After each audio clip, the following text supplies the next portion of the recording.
బండి భగీరథ్ కేసు ఎంతవరకు వచ్చింది, అలాగే దీనిపైన జరుగుతున్నటువంటి రాజకీయ రచ్చ, ఇదంతా కూడా ఒకసారి పరిశీలన చేద్దాం.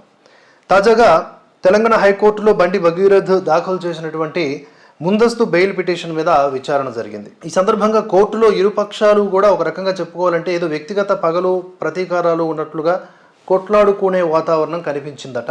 ఉన్నటువంటి సమాచారం మేర ఏ విధంగా వారు వాదించారు అనేది కూడా మనం చూద్దాం. అలాగే ప్రస్తుతం బండి భగీరథ్ దాఖలు చేసినటువంటి ఈ ముందస్తు బెయిల్ పిటిషన్ విచారణను హైకోర్టు వెకేషన్ బెంచ్ వారం రోజులు వాయిదా వేసింది. అయితే తక్షణ మధ్యంతర ఉపశమనం ఇంటరిమ్ బెయిల్ అనేది మాత్రం ఆ రిలీఫ్ ఇవ్వడానికి కోర్టు నిరాకరించినట్లుగా తెలుస్తోంది. ఇప్పటికే బండి భగీరథ్ అబ్స్కాండ్లో ఉన్నాడు. నిజంగా అతను తప్పు చేయలేదు అనేటటువంటి నమ్మకం కలిగి ఉంటే సదరు బండి భగీరథ్కు సంబంధించిన తల్లిదండ్రులు ఎంత పెద్ద హోదాలో ఉన్నప్పటికీ కూడా వారు విచారణకు అనుకూలించేలాగా ఆ బండి భగీరథ్ను పోలీసులకు అప్పచెప్పాలి. కానీ ఈ అబ్స్కాండ్ ఏదైతే ఉందో అది తప్పు చేశారేమో, అందుకనే పారిపోతున్నారేమో అనే ముద్ర ఒకటి వేయచ్చు, లేదా జైలు అంటే భయపడేటటువంటి తత్వాన్ని ఎలివేట్ చేయవచ్చు. ఇప్పుడు సదరు బండి భగీరథకు సంబంధించిన తల్లిదండ్రులు పెద్ద స్థాయిల్లో ఉన్నటువంటి వారే. వారు కూడా ఎన్నో సందర్భాల్లో అరెస్టులు, జైళ్ళు పాలై ఈరోజు ఈ పొజిషన్కి వచ్చిన వారే. కనుక జైలుకి వెళ్ళిన ప్రతి ఒక్కరూ కూడా నేరం చేసినట్లు కాదు, అలాగే బయట ఉన్న ప్రతి ఒక్కరూ పత్తిత్తు కాదు. నేటి కాలంలో ఎఫ్ఐఆర్లు నమోదు చేయడం, అరెస్టులు చేయించడం, జైల్లో పెట్టించడం చాలా ఈజీ. చట్టాల్లో ఉన్నటువంటి లొసుగులు లేకపోతే ఇతరత్ర వెసులుబాట్లు చూసి కాస్త ధనబలం, మదబలం, రాజకీయ అండదండలు ఉన్నవాళ్ళు పెట్టేయచ్చు. కానీ ఫైనల్గా ఏం తేలుతుంది? తప్పు చేయకపోతే నువ్వు నిర్దోషివనే తేలుతుంది. నువ్వు తప్పు చేయని పక్షంలో భయపడాల్సిన అవసరం లేదు. కానీ ఇక్కడ ఇంటరిమ్ బెయిల్ కోసం అని చెప్పేసి చాలా ప్రయత్నాలు చేశారు. కానీ వారం రోజుల పాటు వెకేషన్ బెంచ్ వాయిదా పడింది. ఇప్పుడు ఈ మధ్యంతర రిలీఫ్ కూడా నిరాకరణకు గురైంది. ఇవన్నీ కూడా మనం గమనిస్తూ ఉన్నాం. ఇది ఒక రకంగా బండి భగీరథ్కు ఎదురు దెబ్బనే చెప్పుకోవాలి. భగీరథ్ తరపు న్యాయవాది నిరంజన్ రెడ్డి వాదిస్తూ బాధితురాలి వయస్సు మైనర్ కాదని, అంటే 18 ఏళ్ల లోపు కాదని, ఆమెకు 19 నుంచి 20 ఏళ్ళు ఉంటాయని, 2021లో ఒక ర్యాష్ డ్రైవింగ్ కేసులో పోలీసులు దాఖలు చేసిన ఛార్జ్షీట్ ప్రకారం చూసినా ఆమె ఇప్పుడు మైనర్ కాదని కోర్టు దృష్టికి తీసుకొచ్చారట.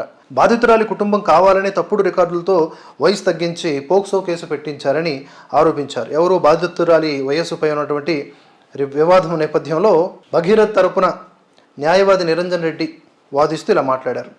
అంతేకాకుండా భగీరథ్ నుంచి ఆ బాలిక కుటుంబం 5 కోట్ల రూపాయలు డిమాండ్ చేసిందని, డబ్బులు ఇవ్వకపోతే కేసు పెడతామని, ఆత్మహత్య చేసుకుంటామని బెదిరించినట్లుగా కూడా భగీరథ్ తరపు లాయరు వాదించారు.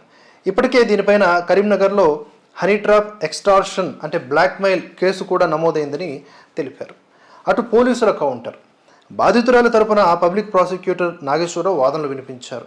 బాధితురాలు స్టేట్మెంట్ రికార్డు చేసిన తర్వాతనే, పూర్తి నిజాలు తెలుసుకున్న తర్వాతనే పోలీసులు పోక్సో చట్టంలోని కఠినమైనటువంటి సెక్షన్లు చేర్చారని కోర్టుకు తెలిపారు. ఇక్కడ మొదట తల్లి ఫిర్యాదు చేసింది, ఆ తర్వాత బాలిక కూడా వాంగ్మూలం ఇచ్చింది.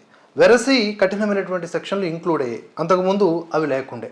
ఏదేమైనప్పటికీ కూడా ఇది 2 వర్గాల మధ్య అక్కడ న్యాయస్థానంలో జరుగుతున్న వాదన ఏ స్థాయికి చేరుకుందంటే జడ్జి గారు ఆగ్రహాన్ని వ్యక్తం చేశారు.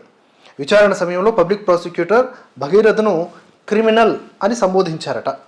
దీంతో భగీరథ్ లాయర్ తీవ్రంగా అభ్యంతరం వ్యక్తం చేశారు.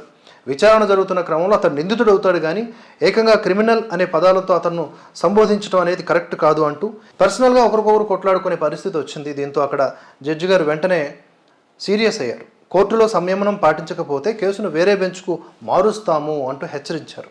బాధితురాలి అసలు పుట్టిన తేదీని నిర్ధారించేందుకు ఆమె బర్త్ సర్టిఫికేట్స్ని పరిశీలించాల్సి ఉంటుంది అని కోర్టు పేర్కొనడం జరిగింది. ఇప్పుడు ఇంతకుముందు నేను స్టార్టింగ్లోనే బండి భగీరథ్ తల్లిదండ్రులు అంటూ పేర్లను ఎందుకు ఉచ్చరించలేదు సదరు తల్లిదండ్రుల పేర్లు అంటే దానికి ఒక కారణం ఉంది. ఈ కేసు నేపథ్యంలో కేంద్ర మంత్రి బండి సంజయ్ను వ్యక్తిగతంగా లక్ష్యంగా చేసుకుని సోషల్ మీడియా, డిజిటల్ ప్లాట్ఫామ్స్లో చేస్తున్నటువంటి దుష్ప్రచారాన్ని, వీడియోలను తక్షణమే తొలగించాలని హైదరాబాద్ సిటీ సివిల్ కోర్టు కూడా ఒక మధ్యంతర ఉత్తర్వు జారీ చేసింది.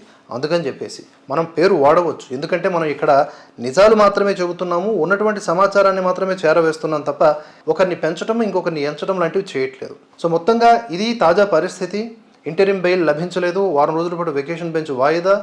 వీటి నడుమ బండి భగీరథ్ పోలీసులకు లొంగిపోతాడా, లేకపోతే పోలీసులే అతన్ని వెంబడించి పట్టుకుంటారా? ఎందుకంటే అబ్స్కాంట్లో ఉన్నారు కాబట్టి. తాజాగా ఒక కాంక్లేవ్లో భాగంగా ముఖ్యమంత్రి రేవంత్ రెడ్డి కూడా పలు కీలక వ్యాఖ్యలు చేశారు. మీరు ఎందుకు చాలా సీరియస్గా ఈ కేసును తీసుకోవట్లేదంటే ఎందుకు తీసుకోవట్లేదని అనుకుంటున్నారు అని ఆయన సమాధానం ఇస్తూనే ఇక్కడ ఎవరు కూడా పర్సనల్ గొడవలు లేవు. ఏది యాజ్ ఆఫ్ లా ప్రకారం జరగాల జరుగుతోంది. అక్కడ జరగకపోతే పోక్సో కేసు ఎందుకు నమోదవుతుంది? అలాగే బండి సంజయ్ పైన బీఆర్ఎస్ వాళ్ళు పగబట్టినట్టు మాట్లాడుతూ ఉన్నారు. అంటే ఇప్పుడు బండి సంజయ్ని అరెస్ట్ చేయాలా వాళ్ళ కొడుకు చేసిన తప్పుకి అనేలా కూడా ఆయన మాట్లాడారు.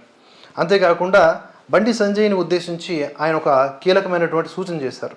నిజంగా తప్పు చేయని పక్షంలో ఎందుకు భయపడటం, వెంటనే తన బిడ్డని పోలీసులకు అప్పజెప్పి ఈ యొక్క విచారణకి సహకరిస్తే సరిపోయేది కదా, ఈ విషయంలో నాకు అసంతృప్తి ఉంది అనేట్లుగానే ఆయన మాట్లాడారు. చాలా హుందాగా రేవంత్ రెడ్డి గారు ఈ కేసుకు సంబంధించి సుదీర్ఘంగా మాట్లాడారు రిప్లై ఇస్తూ.